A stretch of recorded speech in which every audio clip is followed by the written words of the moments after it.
Bueno, buenos días. El día de hoy vamos a hablar del síndrome antifosfolípido en el embarazo, también conocido como obstétrico. Entonces, como definición, tenemos que es una enfermedad autoinmune o antiinflamatoria adquirida en la que se producen anticuerpos contra fosfolípidos de membranas celulares. También ha recibido el nombre de síndrome de Hodges. Se caracteriza por hipercoagulabilidad, generando mayor susceptibilidad a la formación de trombosis intravascular, tanto en venas como en arterias. Además, también se ha visto asociado a complicaciones obstétricas como abortos recurrentes espontáneos, muerte fetal, parto pretérmino y preeclampsia. Tiene además una variedad de manifestaciones adicionales que involucran órganos como sistema nervioso central, piel, sistema cardiovascular, entre otros. Entonces, de allí la importancia para nosotros con respecto al diagnóstico y a su manejo, porque de muchas de esas complicaciones pueden ser evitadas con un reconocimiento temprano y oportuno. Entonces, hablando un poco de historia, la primera mención de la entidad data de 1906 con una prueba que se llama Wassermann, que está basada en la identificación de cardiolipina, este anticuerpo que está implicado en la presente enfermedad, que era extraída del músculo bovino para determinar si el paciente presentaba o no sífilis. Posteriormente se demostró que este anticuerpo no solamente se encontraba positivo en sífilis, sino también en otras enfermedades como el lupus. Ya para 1952 se describe el anticoagulante lúpico, conocido como aquella molécula que genera alteraciones en la coagulación, y es aquí donde muchas personas fueron diagnosticadas como falsos positivos para sífilis. En el 75 se relaciona este anticuerpo con muertes fetales y en el 82 con abortos y trombosis de vasos. Específicamente, esto se reconoció en un hospital de Inglaterra por el Dr. Graham Hodges, de ahí el nombre de la enfermedad de Hodges,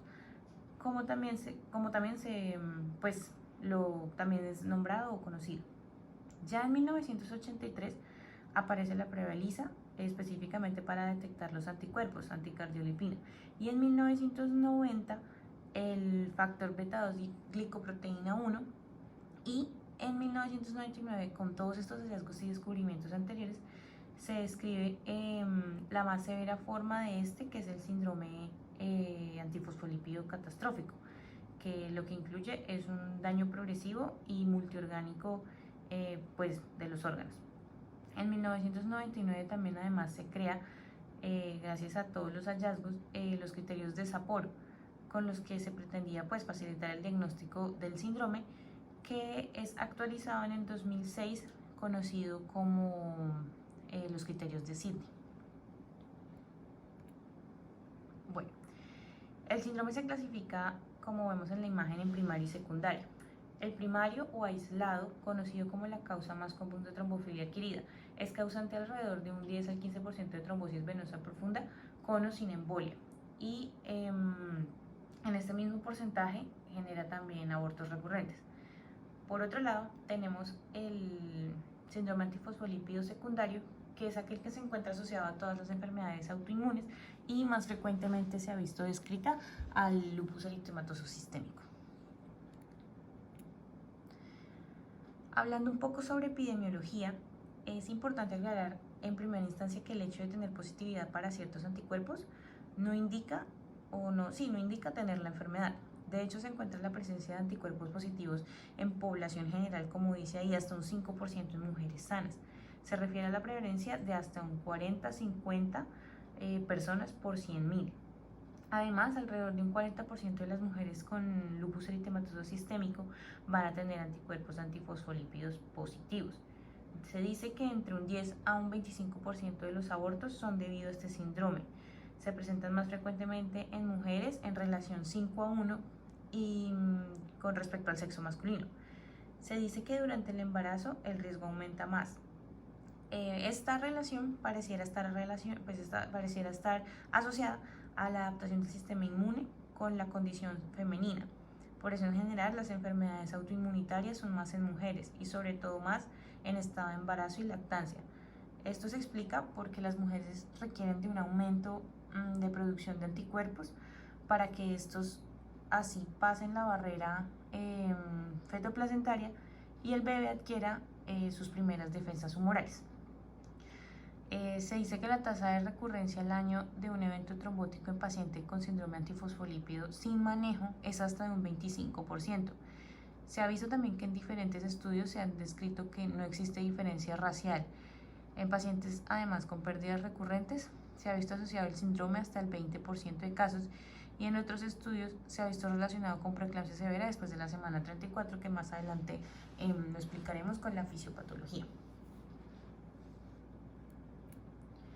Entonces, hablando sobre fisiopatología, es compleja y aún se encuentra en estudio. En esta imagen, por ejemplo, que muestro, se puede apreciar a la izquierda la estructura de la cardiolipina, que para recordar es una molécula sintetizada dentro de la membrana mitocondrial, inductora de apoptosis, y recordar que fue la primera que se encontró en pacientes con sífilis y posteriormente se vio involucrada en esta enfermedad de la que estamos hablando.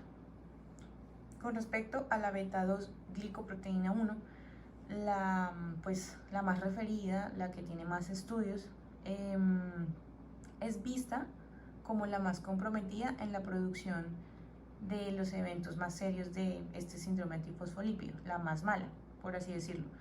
Es sintetizada en el hepatocito, es la que fácilmente se va a unir a estos fosfolípidos de la membrana de las células activadas, haciendo que el complejo beta-2 glicoproteína se convierta en antígeno. Y el otro anticuerpo importante pues es el anticoagulante lúpico, que no tengo una imagen de él. Sin embargo, pues recordar que es en realidad un nombre que está mal puesto, porque no es ni específico para lupus ni es un anticoagulante, y es el que se considera que se ha visto más involucrado en pacientes con trombosis. Bueno, en el panel A nosotros podemos apreciar la célula beta, la célula B, a partir de la cual se producen anticuerpos, entre ellos los anticuerpos antifosfolípidos. Se aprecia en la parte de la derecha la beta-2 glicoproteína 1, que será la encargada, junto con otras moléculas como la anexina, de remover todas aquellas partículas productos de degradación de las células. Actúan como carroñeros. Sin embargo, cuando existe un daño celular o activación celular por mecanismos que generen oxidación, esta molécula va a dejar de ser, pues así como se puede apreciar ahí en la imagen, redonda, y va a cambiar su estructura, abriéndose, permitiendo así que los anticuerpos que forma la célula B se anclen a los fosfolípidos de membrana de las células, y al estar pegados se convierte así en un antígeno que será reconocido por un anticuerpo, y así se formará el complejo, o sea, se formará un complejo antígeno-anticuerpo, lo cual pues va a ser grave porque las células propias serán reconocidas como extrañas, dando como resultado una lesión, y pues por eso es que se llama enfermedad autoinmune. Como podemos ver en el cuadro que está abajo, esta unión del antígeno-anticuerpo lo que va a hacer es activar el endotelio vascular, así como de otras células inflamatorias. Entonces también va a activar neutrófilos, macrófagos, monocitos, complemento, plaquetas, entre otros, con el objetivo único de destruir la molécula pues que se formó. Entonces la activación de todos estos factores, especialmente la del complemento, que ahorita la vamos a ver, va a favorecer un estado protrombótico, aumentando además la vasoconstricción,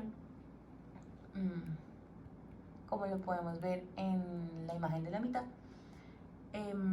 que con esto va a generar una hipoxia relativa y podría pasar desapercibido entre cualquiera de nosotros. Sin embargo, en la literatura se dice que debe haber lo que se conoce como un segundo golpe, me devuelvo, o second hit, o un estímulo, en este caso como el embarazo o algunas infecciones como lo nombran ahí, VIH, o alteraciones genéticas del individuo, sífilis, que amplifiquen la respuesta de anticuerpos, generando más daño y el síndrome como tal, dando como resultado trombosis, daño de órganos y complicaciones en el embarazo. Bueno, continuando con el cuadro que está ahí, con el panel B, los anticuerpos antifosfolípidos como habíamos dicho, se unen a la beta-2-glicoproteína 1, que como habíamos mencionado, resulta finalmente en la activación de células endoteliales, plaquetas, complemento, neutrófilos y monocitos que van a generar inflamación. Por ejemplo, en la imagen de la izquierda podemos ver el mecanismo de acción que tienen estos neutrófilos, que son células, si recordamos, fagocíticas, que lo que van a generar es un aumento en eventos trombóticos, que va a ser por la producción de las llamadas mallas de neutrófilos, que estas se producen cuando el neutrófilo atrapa y pues pretende fagocitar antígenos. Sin embargo, como estos antígenos son tan grandes, lo que va a hacer el neutrófilo finalmente es generar estas mallas de elastina, de elastasa, facilitando así que haya coagulación, botando estas mallas al intersticio vascular, por lo que todo lo que va a pasar por ahí pues va a quedar atrapado, como se ve en esta imagen. Entonces, se puede apreciar microscópicamente en la imagen de la izquierda cómo se ve en una persona que no tiene el síndrome, y en la imagen de la derecha cómo se puede ver en pacientes que tienen síndrome antifosfolípido. Bueno, continuando, como dijimos, se activan diferentes mecanismos de acción para tratar de eliminar este complejo de antígeno-anticuerpo. Se va a activar el complemento mediante el complejo de ataque a membrana, y algunas de las proteínas de este complejo son capaces de activar el factor tisular y otros factores de la coagulación, y todo ello pues va a ser protrombótico, como muestra en la imagen de la mitad. Entonces, todo esto, para entenderlo un poco mejor, podemos ver en el cuadro de la derecha, en rojo, hay unos mediadores o reguladores como el DAF, que es el factor regulador del complemento, que lo que hacen es regular esta actividad del complemento, que es la que se incrementa cuando hay pues estos anticuerpos, estos antígenos, para prevenir así el exceso de sus factores y el aumento de la actividad. Y esto es importante porque gracias a estos factores reguladores que existen en el complemento en órganos, se explica por qué puede presentarse en el síndrome antifosfolípido, preeclampsia y RCIU. Y es porque en la placenta están estos factores reguladores disminuidos e incluso casi abolidos, lo que la hace lábil pues, a la placenta de sufrir trombosis e insuficiencia placentaria. Algunas proteínas podemos verlas en ambos cuadros, un poco más ilustrativo en el cuadro de la derecha, que son como la C5A, que reclutan neutrófilos y monocitos, aumentando así la presencia del factor tisular en el neutrófilo. Y este es, si lo recordamos, pues un factor protrombótico. Así aumentará pues la trombosis. Por otro lado, tenemos el factor C5B9, que si lo vemos en la imagen de la derecha, este factor, que es el complemento de ataque a membrana, que también aumenta el factor tisular, todo, tanto el monocito, el neutrófilo, el C5B9, me van a activar el factor tisular, lo que me va a generar más trombosis. Entonces, con esto podemos entender que son muchos factores del complemento que se relacionan a la formación de trombos en este síndrome. Bueno, entonces, existe mala implantación, insuficiencia placentaria, preeclampsia, infartos placentarios, restricción del crecimiento intrauterino, muerte fetal asociada al síndrome, porque en algunos estudios in vitro hablan sobre la alteración de la angiogénesis y la migración trofoblástica. Lo que normalmente debería ocurrir es que el trofoblasto extravelloso invada activamente la decidua y remueve las arterias espirales, reemplazando su pared para regular el flujo, y para ello pues se requiere la beta-2-glicoproteína. Es decir, lo que se busca es que haya una mayor capacitancia con una menor resistencia. Entonces, para ello se requiere la beta-2-glicoproteína, que al ser interferida pues por estos anticuerpos, se va a deteriorar esa capacidad que en el embarazo, pues en el inicio del embarazo se tiene, generando así inadecuado flujo placentario, que predispone a las complicaciones tardías como preeclampsia, RCIU, muertes fetales tardías, entre otras. Con respecto a las muertes del primer trimestre, son explicadas por el medio proinflamatorio que genera el síndrome y se ha visto que mejora con la aplicación pues, de aspirina y heparina, que más adelante lo podremos ver. Bueno, ya finalmente se asume que los anticuerpos antifosfolípidos van a provocar inflamación, trombosis y complicaciones en el embarazo por todo lo que expliqué anteriormente. Este es un breve resumen de algunos trastornos inflamatorios como la reducción de la capacidad del trofoblasto, de la que hablábamos, que interfiere en la adecuada placentación, el incremento de la apoptosis de células trofoblásticas, la activación de la vía clásica y así el aumento de la coagulabilidad, entre otros. Bueno, en esta imagen se aprecian los factores de riesgo tanto clínicos como serológicos que podemos encontrar para desarrollar manifestaciones clínicas de síndrome antifosfolípido en personas que portan estos anticuerpos. Entonces, algunos de estos son tener hipertensión arterial, tener tabaquismo, tener dislipidemia, lupus, serológicos como una trombocitopenia o tener triple positividad de anticuerpos, entre otros. También el uso de medicamentos como hidrasalacina, penitoína, tener infecciones como VIH, sífilis, entre otras.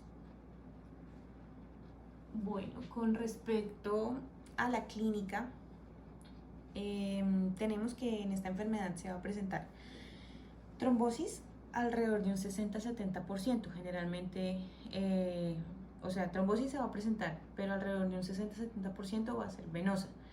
Se vio además que alrededor de un 15% de personas van a padecer de trombosis venosa profunda y estos van a ser positivos para SAF.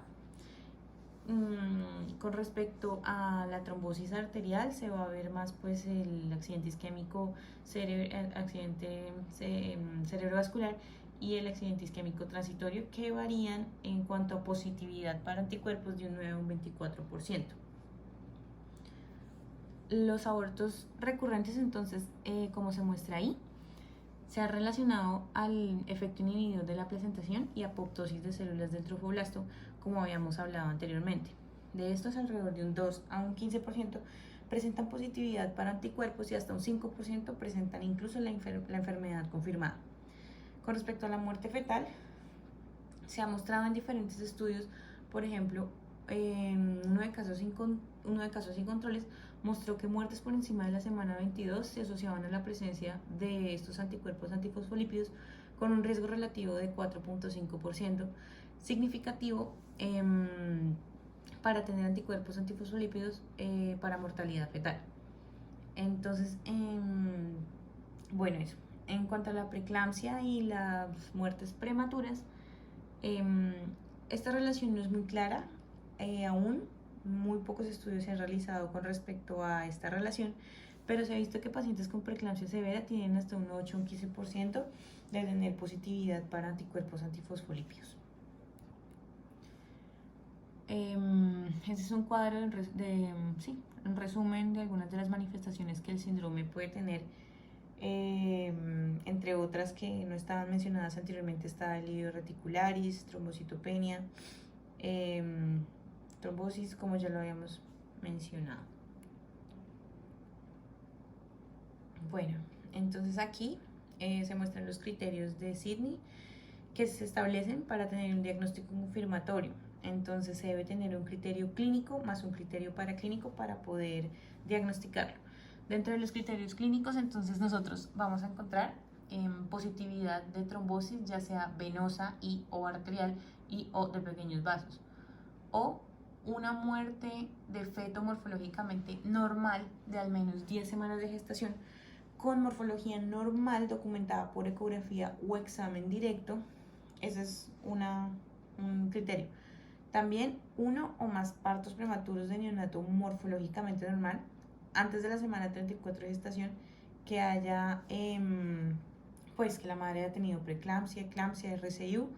Y el otro criterio es 3 o más abortos espontáneos consecutivos antes de la semana 10, habiendo descartado anomalías anatómicas y hormonales de la madre y anomalías también del padre. Con respecto a los criterios de laboratorio, se deben tener resultados positivos en suero o plasma en 2 o más tomas. Estas deben ser separadas por al menos 12 semanas. Entonces se va a mirar el anticoagulante lúpico, el anticuerpo anticardiolipina, que puede ser tipo G o M, o el anticuerpo anti-beta 2 glicoproteína 1, que también puede ser G o M, y estos dos se van a identificar por prueba ELISA, como se puede mostrar aquí. Entonces, aquí este cuadro nos va a hablar sobre el tipo de ensayo que se utiliza para cada uno. Entonces, con respecto al lupus, al anticoagulante lúpico, se van a utilizar una prueba que es de 3 pasos. El anticardiolipina y la anti-beta glicoproteína va a utilizar lo que es el ELISA. Con respecto al tipo de anticuerpo que se va como a encontrar en los ensayos, en el ensayo, en el anticoagulante lúpico, son diferentes, son mixtos, y específicamente en los anticuerpos anticardiolipina y anti-beta 2 glicoproteína van a ser IgG y IgM. Importante del cuadro también ver la sensibilidad y especificidad que tienen, la positividad pues de estos anticuerpos. Entonces, para el lupus una sensibilidad del 86 al 100%, para la anticardiolipina una sensibilidad del 56 al 71%, para la beta 2 glicoproteína una sensibilidad del 86 al 89%, y con respecto a especificidad, el anticoagulante lúpico de 73 a 79%, la anticardiolipina de 53 a 78% y la beta 2 glicoproteína de 56 a 78%. Entonces, con respecto a la vigilancia de la paciente obstétrica con síndrome antifosfolípido, no existen muchos estudios ni artículos, o sea, no los encontré, sobre la vigilancia y el seguimiento del embarazo para estas pacientes. Pero en este que busqué, consideraban que se debe realizar una adecuada valoración preconcepcional, en donde estas pacientes pues deben conocer los riesgos de su enfermedad, tanto para ellas como para su embarazo. La valoración clínica debe ser dirigida hacia el daño orgánico que esta enfermedad puede tener. Se debe tener no solo laboratorios de de analítica general, como los pedimos en pues, la mayoría de los embarazos normales, sino también una función renal periódica y un perfil inmunológico. Se recomienda además que estas pacientes tengan un control prenatal cada 4 semanas hasta la semana 28, luego cada 2 semanas hasta la semana 36 y cada semana hasta el parto. Se sugiere además realización de ecografía a partir de la semana 20 a la 24 con un estudio Doppler con periodicidad inicial de 2 a 4 semanas, luego cada 2 a 4 semanas a partir de la semana 32, y se dice que se sugiere que debería ser semanalmente hasta la semana 37, desde la semana 37 hasta el parto. El estudio también muestra que preferiblemente para la terminación de la gestación es ideal el parto vaginal, porque una cesárea pues tendrá más riesgos de trombosis, como lo hemos visto en otras revisiones de tema. El presente artículo también muestra a qué pacientes se les debe realizar screening, y muestra que es a todas aquellas pacientes con abortos recurrentes que hayan tenido trombosis venosa profunda, tromboembolismo pulmonar, accidente cerebral, un accidente cerebral vascular, pacientes que tengan menos de 50 años, y pacientes pues claramente que tengan enfermedad autoinmune, porque pues como vimos se relacionan mucho.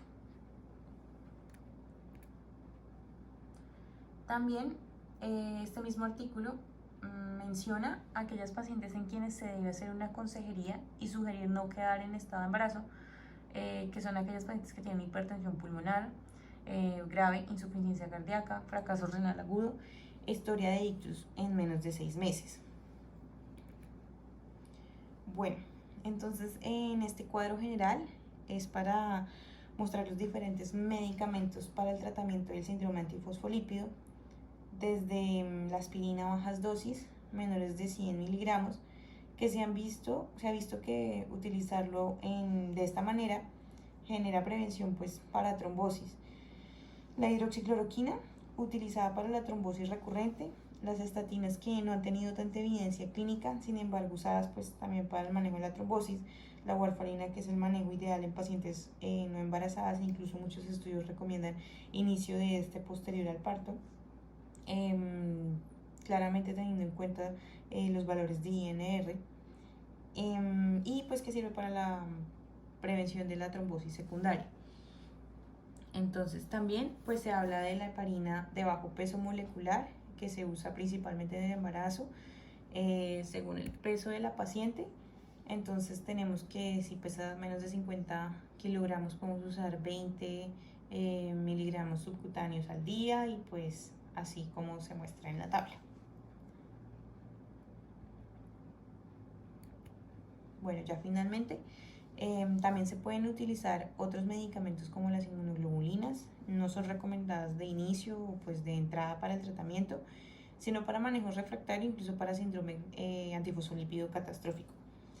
También se ha visto el uso de glucocorticoides como la prednisolona 10 miligramos, y también inmunomoduladores biológicos como lo es el eculizumab, que es un anticuerpo monoclonal contra el complemento, contra el C5, que si recordamos pues tendrá como respuesta el bloqueo del complejo de ataque a membrana, y así no habrá pues un estado procoagulante. Bueno, en esta tabla solo es para mostrar el manejo pues del síndrome antifosfolípido en general en pacientes sin embarazo y con embarazo. De importante en esta imagen que el manejo posparto se debe continuar durante 6 semanas, o pues en este artículo consideran, sugieren que debe ser durante mínimo 6 semanas posparto como prevención para trombosis. Y ya me parece importante este esquema donde se puede ver finalmente pues durante el embarazo se debe realizar una profilaxis preconcepcional. Sugieren que con aspirina durante todo el embarazo, y si la paciente ya en estado de embarazo presenta factores de riesgo o tiene preeclampsia, RCIU, se deberá adicionar heparina de bajo peso molecular. Como se muestra ahí, de ser refractario el tratamiento, se puede añadir hidroxicloroquina e incluso prednisona, que esto se continuará durante todo el embarazo. Si estos medicamentos son refractarios, se puede considerar el uso de inmunoglobulinas y plasmaféresis. Y finalmente, en el posparto se debe valorar si la paciente ha tenido o no trombosis previa. Entonces, si no la ha tenido, puede continuar con heparinas de bajo peso molecular, una enoxaparina, pero si lo ha tenido, se aconseja introducir warfarina en el posparto inmediatamente. Estas son algunas recomendaciones del American College, que lo que dicen es, existen pocos estudios del manejo preconcepcional. Un estudio mostró el uso de heparinas de bajo peso molecular más aspirina versus placebo y demostró que no mejoró estadísticamente la tasa de nacidos vivos, pero sí la tasa de embarazos y disminución de abortos.